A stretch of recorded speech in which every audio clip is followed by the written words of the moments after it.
कर रहे हैं? हम कर रहे हैं rural development, right, chapter number 5। Done.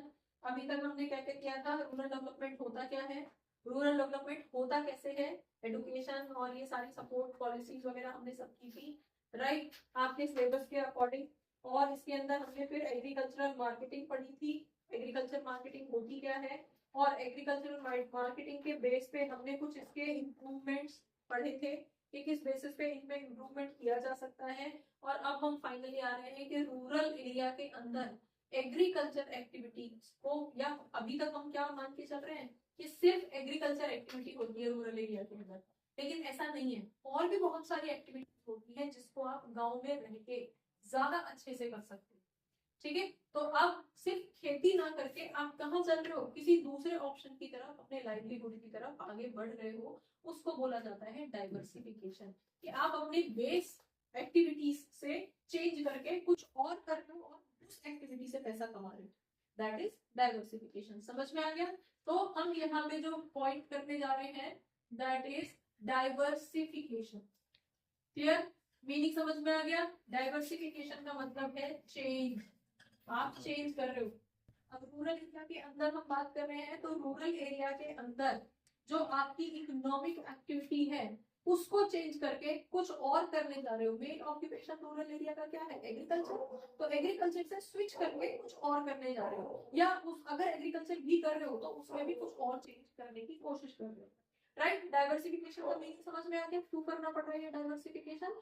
जिससे कि सभी लोग, जैसे हमने पहले भी डिस्कस किया था, डिस्गाइज्ड अनएम्प्लॉयमेंट रहता है।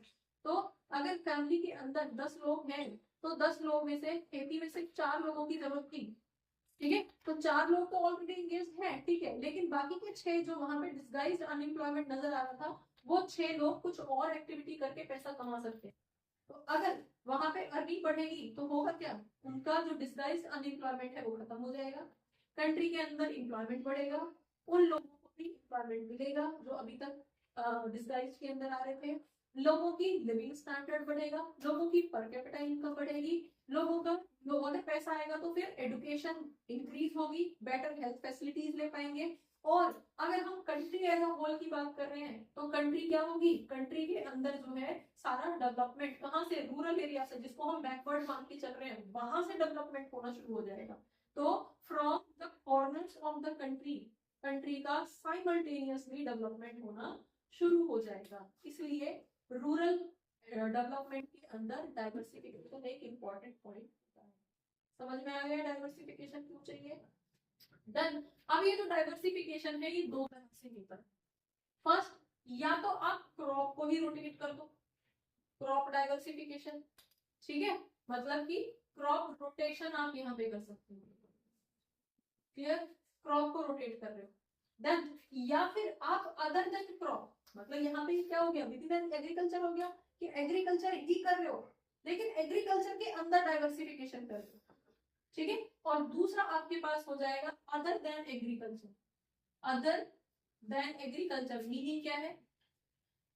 एग्रीकल्चर के अलावा कुछ और काम जिससे कि आपको पैसा अर्न हो सके।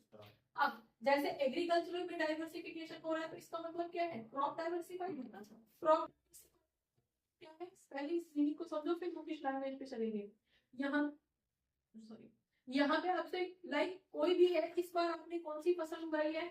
सपोज गेहूं उगाए, 6 मंथ्स जो है वो गेहूं उगा है। अभी जो टाइम चल रहा है वो किसका चल रहा है? गेहूं उगने का। यहाँ पे उसको लगाना शुरू कर देंगे और मार्च आते आते होली पे गेहूं के वो चलते हैं बाल, क्या होता है उस टाइम पे? नया गेहूं आता है, मतलब उस टाइम पे उसकी क्रॉप जो है वो वहां पे फ्रूटफुल होती है।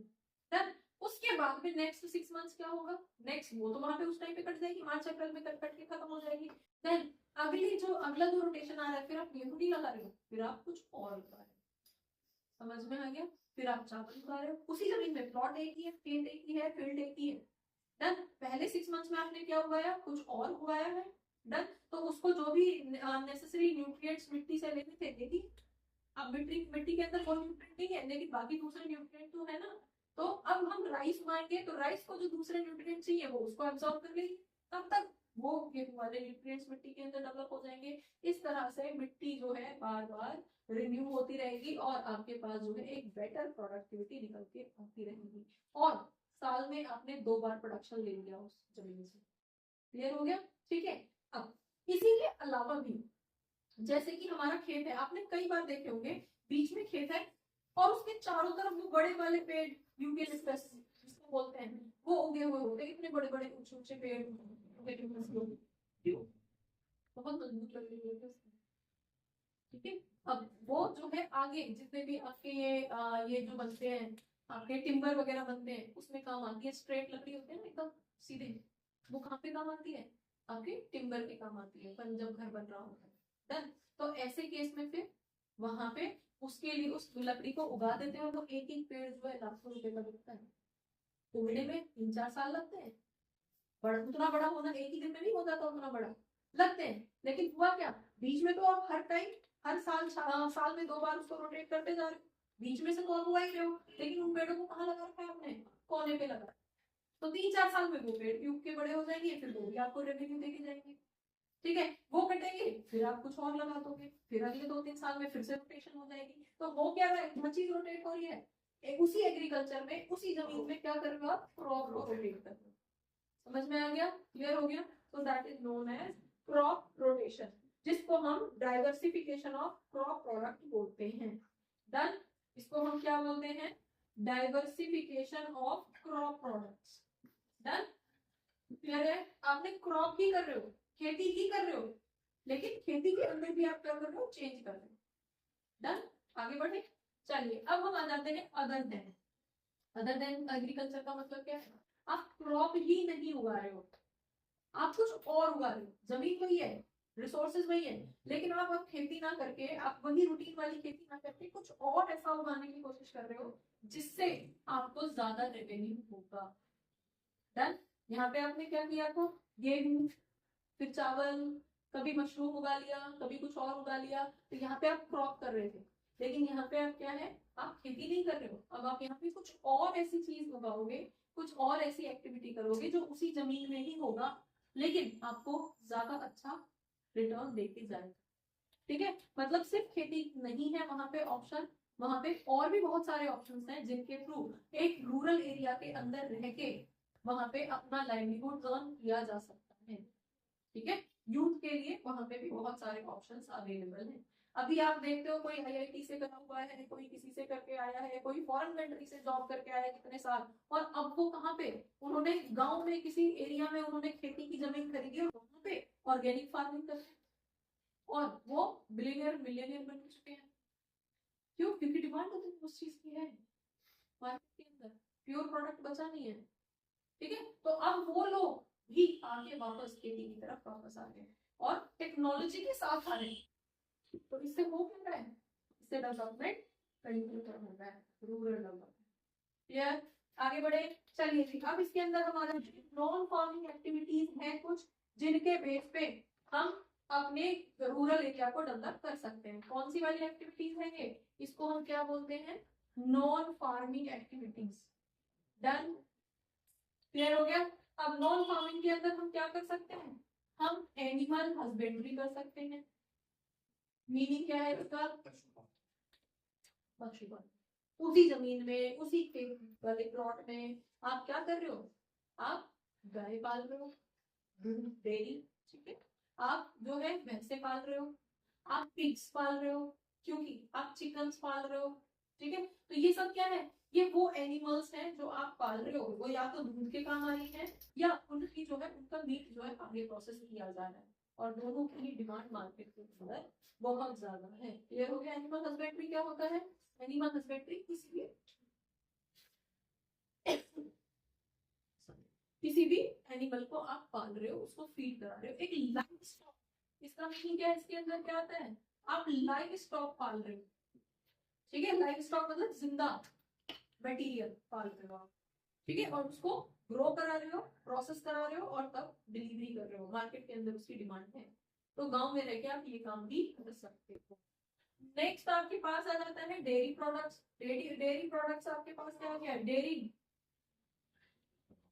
डेयरी का मतलब क्या हो गया? रिलेटेड टू मिल्क, आप काऊ पाल रहे हो, बुफेलो पाल रहे हो, ठीक है, पिग्स, गॉड, पिगमी गॉड्स, बकरियों का भी होता है ना, और कैमल मिल्क। मार्केट जब को ये चलता है, डेंगू चलता है, तब कितनी डिमांड पड़ती है उसकी, राइट। तो इस तरह का डेयरी एक्टिविटी भी आप कर सकते हो। और सिर्फ मिल्क नहीं, मिल्क रिलेटेड बहुत सारी चीजें हैं जिनकी डिमांड मार्केट के अंदर होती है, और रूरल एरिया के अंदर उसको कम से कम प्राइस पे आप बना सकते हो। डन, क्लियर हो गया। नेक्स्ट आपके पास आ जाता है फिशरीज। बोलिए जी, फिशरीज का मतलब क्या है? फिशरीज मछली पालन होता है ना। गांव में आपने कोई प्लॉट है, वहां पे आपने प्रॉपर एक उनका वो बना रखा है, लाइक वाटर बॉडी बना रखी है, क्या बोलते हैं उसको? नहीं, एक्वेरियम में कितनी मछलियां पलेंगी भाई, उसका जो प्रॉपर वो रहता है, तालाब जिसको बोलते हैं, ठीक है, प्रॉपर पॉन्ड बना रखा है उसके लिए, और वहां पे आप फ्रेश मछली पालो। क्लियर हो गया। तो वो काम भी कहाँ होगा? वहीं कहीं पेड़ों वाली जगह में भी होगा, राइट। फिशरीज, फिशेस पाल रहे हो और उसको मार्केट के अंदर सप्लाई कर रहे हो। देन नेक्स्ट आपके पास आ जाता है हॉर्टिकल्चर। हॉर्टिकल्चर क्या चीज होता है? हॉर्टिकल्चर मतलब कोई स्पेसिफिक चीज का बाग लगाना। बहुत सारे देखते हैं ना आम के बाग, पूरे फील्ड में आपने क्या उगा रखा है? सिर्फ आम, मैंगो, ठीक है। और उस मैंगो की जब मार्केट के अंदर जब सीजन आता है, तब उससे आप काफी रेवेन्यू जनरेट करते हो, एवरी ईयर जनरेट करते हो, ठीक है। एक बार पेड़ बड़ा हो जाता है, फिर तो हर साल फल आता है उसमें, ठीक है, और फिर आप मार्केट के अंदर उसको सेल करते हो और अपना प्रॉफिट कमाते हो। तो है एग्रीकल्चर ही, लेकिन जब हम सेम चीज का ही पूरे प्लॉट के अंदर, पूरी एरिया के अंदर, पूरे जमीन के अंदर सिर्फ एक ही सिंगल चीज उगाते हैं, तो उसको हॉर्टिकल्चर कहते हैं, स्पेसिफिकली, ठीक है। जैसे कई बार आप देखते हो कि आपने लोटस का वो बना रखा है, पॉट बना रखा है, और उसमें सिर्फ लोटस उग रहा है, दैट इज अगेन हॉर्टिकल्चर। सिर्फ गेंदे के फूल उग रहे हैं, हॉर्टिकल्चर। सिर्फ सनफ्लावर उग रहे हैं, सनफ्लावर अगेन हॉर्टिकल्चर, क्योंकि सनफ्लावर सिर्फ फ्लावर नहीं है, इसका ऑयल निकलता है उस मार्केट के अंदर बिकता है, होता है रिफाइंड ऑयल के अंदर सनफ्लावर ऑयल आता है, ठीक है, तो वो भी मार्केट के अंदर बिकता है। तो जब आप किसी से अमरूद के बाग लगे हुए हैं, राइट, तो ये जब आप किसी भी सेम चीज को एक फील्ड के अंदर उगाते हो, पूरे फील्ड में सिर्फ एक ही चीज है, एक ही वैरायटी है, कोई दूसरी वैरायटी नहीं है, तो उसको हम क्या बोलते हैं? हॉर्टिकल्चर। डन। नेक्स्ट आपके पास आ जाती है इंफॉर्मेशन टेक्नोलॉजी। इंफॉर्मेशन टेक्नोलॉजी का मतलब क्या है आपका? कितना यूथ है जो आईटी से जुड़ा हुआ है वहां पे रूरल एरिया के अंदर, उसको क्या करना है? उसको अगर अपना कंप्यूटर सीखना है या कुछ भी करना है, तो शहरों की तरफ मूव करना पड़ता है, माइग्रेट करना पड़ता है, सिटीज की तरफ माइग्रेट करना पड़ता है। रूरल एरिया में अभी भी बहुत सारी फैसिलिटीज अवेलेबल नहीं है। तो ऐसे केस में होता है कि वहां पे आप अगर कोई भी कंप्यूटर कैफे वगैरह स्टार्ट कर देते हो, तो ये तो बहुत अच्छा होता है, ठीक है, क्लियर। तो वहां पे तो यूथ को आप एजुकेशन लिटरेट कर सकते हो ना, आप आईटी बढ़ा सकते हो, आईटी सिखा सकते हो। अगर आपको थोड़ी भी नॉलेज है, तो आप इस तरह के एरिया में जो है इस तरह की शॉप खोल सकते हो, इस तरह के कैफे खोल सकते हो, जहाँ पे आप वहाँ के यूथ को, वहाँ के बच्चों को एक तो आईटी इंफॉर्मेशन टेक्नोलॉजी से अपडेट कराओगे, प्लस इस इंफॉर्मेशन टेक्नोलॉजी को इन सारे सेक्टर से कोरिलेट करना सिखाओगे कि कैसे आईटी को यूज किया जा सकता है एनिमल हस्बेंड्री मेंटेन करने में, कैसे टेक्नोलॉजी को यूज किया जा सकता है हॉर्टिकल्चर को मेंटेन करने में। आज क्या हो रहा है, अभी जो हमने लास्ट अभी कुछ दिन पहले ही हमने एग्जाम्पल डिस्कस किया था कि इतनी सी काऊ आ गई है 3 किलो की, उसका टोटल वेट 3 kg है, almost dog equivalent to dog, ठीक है। तो क्या कैसे आ रही हो? एनिमल हस्बेंड्री है ना, एनिमल है, लेकिन डेवलप कहाँ से हो रही है? वो आईटी से। जीन्स जो भी है उसके जैसे भी उसको डेवलप किया जा रहा है, कहाँ से किया जा रहा है? आईटी से। हाइब्रिड सीड्स क्या होते हैं? ये HYB सीड्स क्या है? ये सब भी टेक्नोलॉजी से डेवलप्ड सीड्स हैं, जिसको अगर आप उगाओगे तो वो फ्रूट बड़ा ही होगा, ज्यादा क्वांटिटी का ही होगा, ये अश्योर्ड है। कहाँ से? क्योंकि उस सीड के अंदर वो क्वालिटी डाली गई है। क्लियर हो गया। कोविड क्या था? डिसीज था, पूरी वर्ल्ड के अंदर उसने जो है हाहाकार मचा दिया था। क्या था?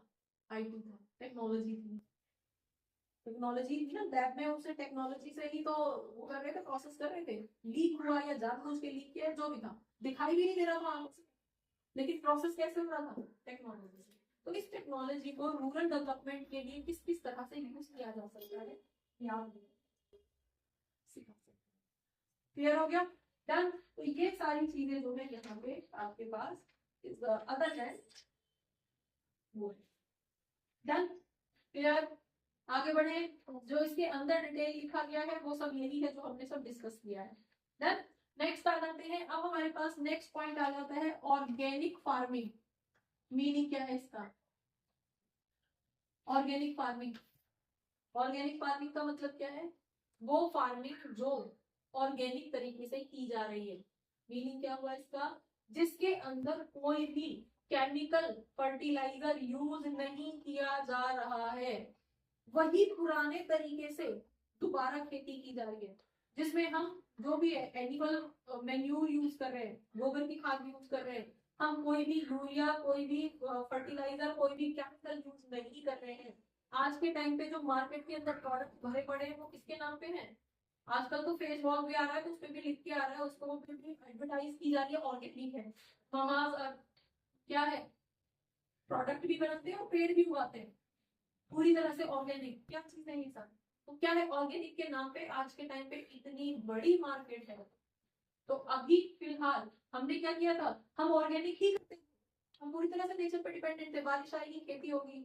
हमारे पास जो भी खाद था क्या था? वो गाँव गाय भैंसों का गोबर ही था, यही खाद था ना। इसके अलावा हमारे पास कोई फर्टिलाइजर नहीं था। उसके बाद क्योंकि हमें जरूरत थी, इसलिए हमने अपने आप को कहाँ पे मूव किया? हमने ग्रीन रेवोल्यूशन के नाम पे HYV सीड्स पे अपने आप को मूव किया। लेकिन डिमांड इतनी ज्यादा है कि अभी भी फुलफिल नहीं हो पा रही है। ठीक है, तो ऐसे केस में उसमें केमिकल्स और डाले जा रहे हैं जिससे कि ज्यादा से ज्यादा प्रोडक्शन हो पाए। क्लियर हो गया? तो अब जितने केमिकल्स उसके अंदर डाले जा रहे हैं, कोई भी व्हाइट वाटरमेलन नहीं खरीदता, सबको रेड चाहिए। भैया रेड निकलेगा कहाँ से? और भैया के पास गारंटी कहाँ से है? क्योंकि भैया को पता है तो ये तो रेड निकलेगा ही। वो गारंटी से कह रहा है बेच ले जाओ, अगर रेड नहीं निकला तो मेरा वापस, क्योंकि उसे पता है केमिकल है, और ये आपको भी पता है। फिर भी क्योंकि डिमांड है, क्योंकि जरूरत है। ठीक है, और फिर उसके बाद वो क्या है, उससे कैंसर जैसी बीमारियां फैल रही। तो एनी हाउ फिर से हमें क्या करना पड़ रहा है? वापस से देखो, एक साइकिल समझो। हम कहाँ से स्टार्ट हुए थे? ऑर्गेनिक एग्रीकल्चर से ही स्टार्ट हुए थे। हमने कहाँ पे चले गए? हम ग्रीन रेवोल्यूशन के नाम पे, हम HYV सीड्स पे चले गए। ठीक है, अब डिमांड को फुलफिल करने के लिए यहाँ पे हमारे पास डिमांड बहुत हाई थी, उसको फुलफिल करने के लिए हमारे हाई फर्टिलाइजर स्टार्ट हुए। Clear? High fertiliser chemicals use हुए। ठीक है, अब आगे हम कहाँ जा रहे हैं? उससे क्या हुई है? उससे हमारे पास क्या हुई है? कैंसर जैसी बीमारियां, डिसीज डेवलप हुई है, और हम वापस क्या करते हैं? वापस ऑर्गेनिक की तरफ जा रहे हैं। साइकिल है। ठीक है, पिछले 70 इयर्स के अंदर, 78 इयर्स के अंदर हमने क्या किया है? हम ऑर्गेनिक से आए और वापस अब ऑर्गेनिक की तरफ जा रहे हैं, क्योंकि इतनी सारी डिसीज फैल चुकी है। पहले हमारे पास बॉटल्स कैसी होती थी? किसी भी चीज की बॉटल, दवाई की हो, पानी की हो, किस तरह की बॉटल होती थी? कांच होती थी ना। और अब बीच में प्लास्टिक, और अब वापस किस तरफ आने लगे हो? वापस बॉटल कांच की तरफ। घर के अंदर बॉटल ना कांच की लगे, प्लास्टिक होता है। ठीक है, क्यों? क्योंकि इन सबके साइड इफेक्ट्स हमें देखने को मिल रहे हैं, इसलिए हम वापस कहाँ जा रहे हैं? ऑर्गेनिक फार्मिंग के अंदर जा रहे हैं। तो अगेन उसी को ही हम यहाँ पे क्या बोलते हैं? Organic farming. समझ में आ गया? तो वो फार्मिंग क्या लिखोगे इसमें? वो फार्मिंग जो कि पूरी तरह से नेचुरल मेन्योर के बेस पे की जाती है या उगाई जाती है, उसको हम ये ऑर्गेनिक फार्मिंग कहते हैं। ठीक है, क्या बेनिफिट्स है इससे? हाँ जी, अगर हम बेनिफिट्स की बात करते हैं तो क्या बेनिफिट्स है? एक तो हमारी इकोनॉमिकली होती है, इकोनॉमिकल फार्मिंग है। मतलब क्या है? फार्मिंग मतलब क्या है? अब केमिकल खरीदने की जरूरत नहीं पड़ेगी, वो क्या सस्ते आ रहे हैं? यूरिया फर्टिलाइजर्स वो सस्ते थोड़ी आ रहे हैं, वो भी खरीदने पड़ेंगे, तो वो खरीदने की जरूरत नहीं पड़ेगी। तो होगा क्या? गाय के गोबर और ये जो हमारा मेन्यूर है उसी से काम चल जाएगा। राइट, तो हमारी क्या रहेगी, इकोनॉमिकल हो जाएगी, सस्ती हो जाएगी। नेक्स्ट आपके पास आ जाएगा इनकम, क्या होगी, क्योंकि डिमांड कितनी ज्यादा है, वर्ल्ड वाइड बहुत डिमांड है, तो इनकम ज्यादा होगी। नेक्स्ट आपके पास आ जाएगा हेल्दी फूड, यस, अब इससे होगा क्या, हेल्दी फूड जनरेट होगा, क्लियर हो गया। नेक्स्ट आपके पास सेफ्टी इन्वायरमेंट, यस, इन्वायरमेंट भी आपका क्या हो जाएगा, इन्वायरमेंट फ्रेंडली, इन्वायरमेंट भी सेफ है, ठीक है, यहाँ पे हम क्या बोल रहे हैं, इन्वायरमेंट सेफ है। नेक्स्ट आपके पास और क्या है, एम्प्लॉयमेंट मिलेगा लोगों को, सबसे पहले हमने क्या बोला था, एम्प्लॉयमेंट डिस्गाइज्ड, जो लोग थे उनको एम्प्लॉयमेंट मिलेगा, अब वो लोग भी कर सकते हैं, ठीक है। और इसमें क्या होगा, हमारी जो सॉइल की फर्टिलिटी है, फर्टिलिटी वो मेंटेन रहेगी, क्योंकि इसमें केमिकल तो लग ही नहीं रहा। अभी ये जो सारी सॉइल है वो क्यों खराब हो गई है, क्योंकि उसके अंदर प्लास्टिक ही लगती चली जा रही है, कहाँ से नीचे पानी जाएगा, जब पानी नहीं पहुंचेगा तो जमीन खराब होगी, ठीक है, उसमें खेती नहीं हो पाएगी। लेकिन अगर हम इस तरह के केमिकल्स यूज नहीं करेंगे तो हमारी जमीन जो है वो मेंटेन रहेगी। नेक्स्ट हम इसको खत्म ही कर लेते हैं। चैलेंजेस भी है कुछ, चैलेंजेस तो आपको देखने पड़ेंगे। चैलेंजेस क्या है, अभी बहुत ज्यादा प्रचलित नहीं है, कुछ ही लोग हैं जो ऑर्गेनिक की तरफ आ रहे हैं, ठीक है। चैलेंजेस क्या है हमारे पास, अगर हम यहाँ पे देखते हैं, अगर हम चैलेंजेस की बात कर रहे हैं, किसके चैलेंजेस, उसके चैलेंजेस की बात कर रहे हैं, तो सबसे पहले तो पॉपुलर नहीं है भाई, पॉपुलर नहीं है, बहुत ज्यादा, बहुत लिमिटेड है, ठीक है।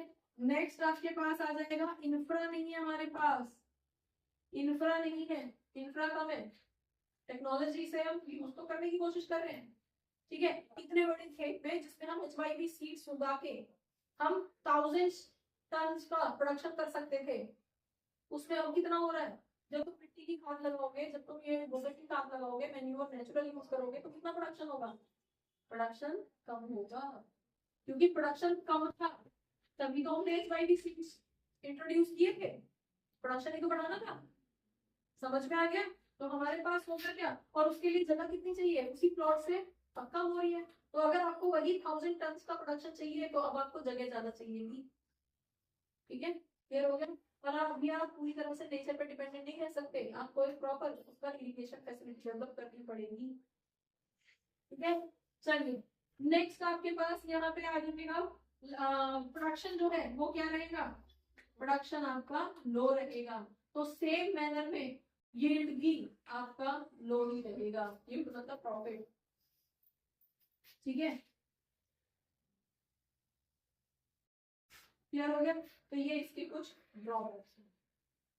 देन नेक्स्ट आपके पास आ जाता है shorter product life, short life of food, जो ऑर्गेनिक होगा ना बेटा वो चल नहीं पाएगा, वो अपने नेचुरल एज के अंदर खत्म हो जाएगा, सड़ जाएगा।